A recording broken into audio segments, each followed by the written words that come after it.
இந்த வீடியோ பார்த்துருக்க எல்லாருக்குமே இந்த விஜய் அபிஷேக்கோட ஒரு ஸ்ட்ராங்கான வணக்கத்தை சொல்லிடுறேன். நம்ம டெய்லி ஒரு ஸ்டோரி சொல்லிட்டு இருக்கோம்ல. இன்னைக்கு எதை பத்தி பேச போறோம் அப்படின்னா, இப்போ வந்து 2026 எலெக்ஷன் வர போகுதுல்ல. இப்போ வந்து கூட்டணி யார் யார் வைக்க போறா அப்படின்ற ஒரு சந்தேகம் நம்ம எல்லாருக்குமே இருக்கு.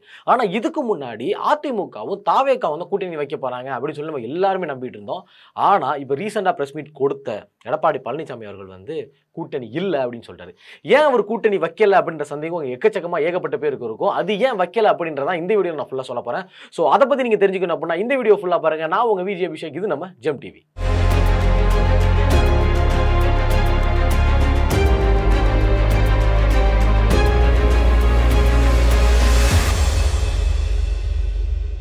ரெண்டாயிரத்தி 26 எலெக்ஷன் வரப்போது. இந்த வருஷம் கண்டிப்பா வந்து அதிமுக வந்து வென்றே ஆகணும் அப்படின்ற ஒரு கட்டுப்பாட்டில் தான் இருக்கு.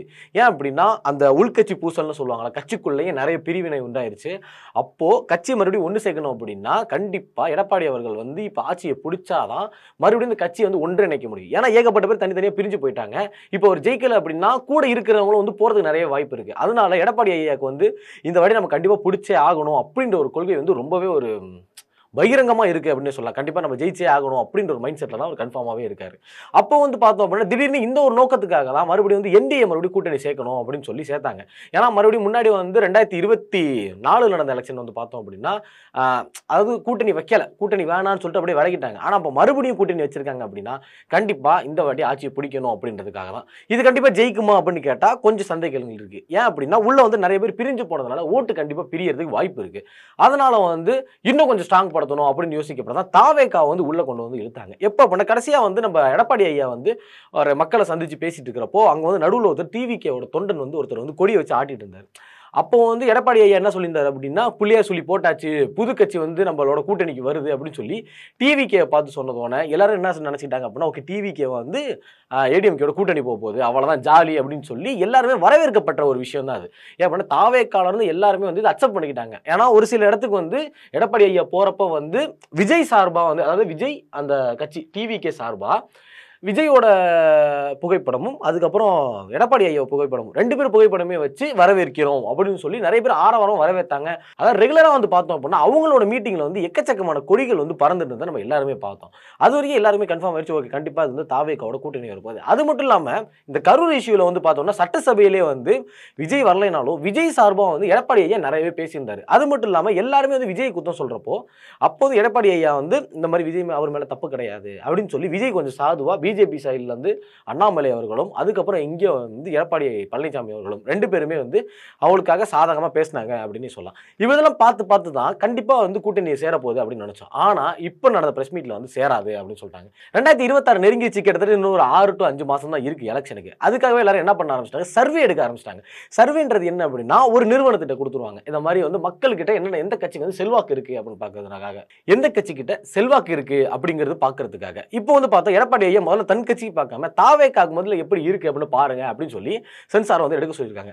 அப்படி எடுக்கிறப்பதான் நிறைய திடுக்கிட்டு தகவல் எல்லாமே வந்திருக்கு. ஏன்னா ஒரு கட்சி அப்படின்றப்போ வந்து ஒரு சரியான ஒரு தாவேகாக்கு சரியான கொள்கை இல்லை, தாவேகாக்கு சரியான கோட்பாடு இல்லை, ஒரு ஆணித்தரமான ஒரு எப்படி சொல்றது ஒரு கட்டமைப்பு இல்லை அப்படின்னு சொல்லி. ஏன்னா வந்து அங்க இருக்கிற வந்து அமைப்பாளர்கள் எல்லாமே கரெக்டா இருந்தால் தான் கட்சி வந்து கரெக்டா இருக்கும் அப்படின்ற விஷயம் வந்து வெளி வந்திருக்கு. அதாவது இந்த வெளி நிறுவனம் எடுத்த இந்த சர்வே ரிப்போர்ட்ல வெளி வந்திருக்கு அப்படின்னே சொல்லலாம். அது மட்டும் இல்லாம ஒரு கட்சியாளர்களை வச்சே வந்து தாவேகா சரியா இருக்குமா அப்படின்றது எடப்பாடி பழனிசாமி அவர்கள் வந்து நோட்டம் விட்டுருக்காரு. அப்படி நோட்டம் விடுறப்பையும் வந்து என்ன தகவல் வந்திருக்கு அப்படின்னு பார்த்தோம் அப்படின்னா, இன்னுமே அந்த கட்சியில வந்து எப்படி சொல்றது அப்படின்னா ஒரு ரசிகர்கள் பட்டம் இருக்கே தவிர இன்னும் வந்து ஒரு கட்சி அமைப்பாளர்கள் பட்டம் வந்து அதுல இல்லை. ஒரு எப்படி கட்சி நடத்தணும், எப்படி அந்த கட்சியை கொண்டு போகணுன்ற வந்து சுத்தமா அவங்களுக்கு தெரியல அப்படின்றதுனால நம்ம ஒருவேளை உங்களோட கூட்டணி வச்சோம் அப்படின்னா நமக்கு தோல்வி தான் வரும் அப்படின்ற மாதிரி அவங்க சொல்லியிருக்காங்க. இப்போ வந்து பார்த்தோம் அப்படின்னா ஏடிஎம்கே வந்து ரொம்பவே ஸ்ட்ராங்கான ஒரு கட்சி அப்படின்னே சொல்லலாம். அதுக்கப்புறம் பார்த்தோம் அப்படின்னா பிஜேபி வந்து ஒரு சிலர் வந்து இங்க எதிர்த்தாலும் அண்ணாமலை அவர்கள் போட்டியிடுறப்போ கிட்டத்தட்ட 13% ஓட்டு வந்து பிஜேபி மட்டுமே எடுத்திருந்தாங்க. அப்படின்றது இங்க வந்து வரவேற்கத்தட்டது அப்படின்னு தான் சொல்லலாம். ஆனா இப்போ வந்து பார்த்தோம் அப்படின்னா இப்ப தாவேகா அப்படின்னு எடுத்துக்கிட்டோம் அப்படின்னா ஒரு பெரிய தமிழ்நாட்டில் வந்து ஒரு பெரிய ரசிகர் பட்டாளமே இருக்கு அப்படின்னு சொல்லலாம்.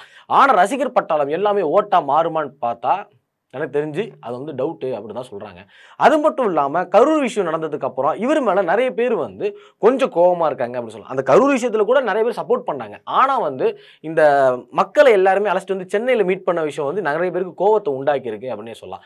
இதனாலேயே வந்து கட்சி சரியான அமைப்பில் இல்லை. இதை வந்து நம்ம அந்த தாவேக்காவை நம்மளோட கூட்டணி வச்சோம் அப்படின்னா நமக்கு ஒருவேளை அடி விழுகும் அப்படின்ற ஒரு எண்ணத்தில் தான் எடப்பாடி பழனிசாமி அவர்கள் வந்து இப்போதைக்கு கூட்டணி வேணாம் அப்படின்றது முடிவு பண்ணியிருக்காங்க அப்படின்னு ஒரு செய்தி ஒன்று வெளியே வந்திருக்கு.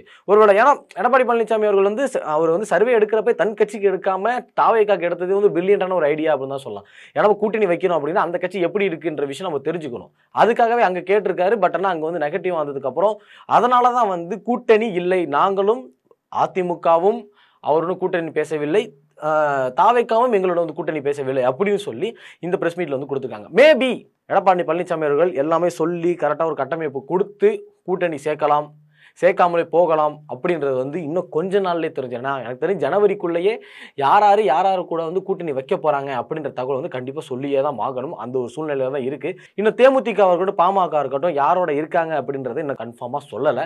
ஸோ போக போக போக போக தான் தெரியும். அப்போ கண்டிப்பாக வந்து தாவேக்காவுக்கும் வந்து எல்லா தொகுதியிலையும் ஆள் இருக்காங்க அப்படின்னு கேட்டால் இல்லை அப்படின்ற மாதிரி தான் சொல்லியிருக்காங்க. ஏன்னா அந்தளவுக்கு அவங்கள்ட்ட ஆட்கள் இல்லை அப்படின்னு தான் சொல்லியிருக்காங்க. அப்படின்றப்போ வந்து தாவேக்கா கண்டிப்பாக கூட்டணி வச்சு தான் ஆகணும். ஆனால் அவங்க யாரு கூட கூட்டணி வைக்க போகிறாங்க அப்படின்ற ஒரு சந்தேகம் தான் கண்டிப்பாக இருக்குது. ஏன் அப்படின்னா வந்து ஒருவேளை வந்து கூட்டணி வச்சாங்க அப்படின்னா முதலமைச்சர் பதவியை வந்து தலைவர் விஜய் அவர்களுக்கு தான் வேணும் அப்படின்னு சொல்லி விஜய் கேட்குறாராம்.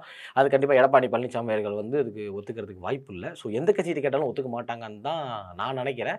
ஸோ வந்து இது எப்படி போக போகுது, என்ன மாதிரி மாறப்போகுது அப்படின்றது தெரில. ஸோ பொறுத்திருந்து பார்ப்போம். எங்களுக்கு தெரிஞ்ச இன்ஃபர்மேஷன் நான் வந்து உங்கள்கிட்ட கொட்டிக்கிட்டே இருக்கேன்.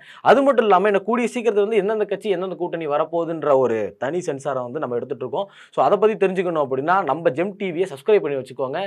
நீங்கள் சப்ஸ்கிரைப் பண்ணி வச்சுக்கிட்டா தான் நாங்கள் டெய்லி போடுற ஒரு கண்டென்ட்டையும் நீங்கள் வந்து பார்க்க முடியும். இதோட அந்த கண்டென்ட் முடிச்சு take care, bye bye, tata, சொல்லிடுறேன். Vijay Abhishek signing of.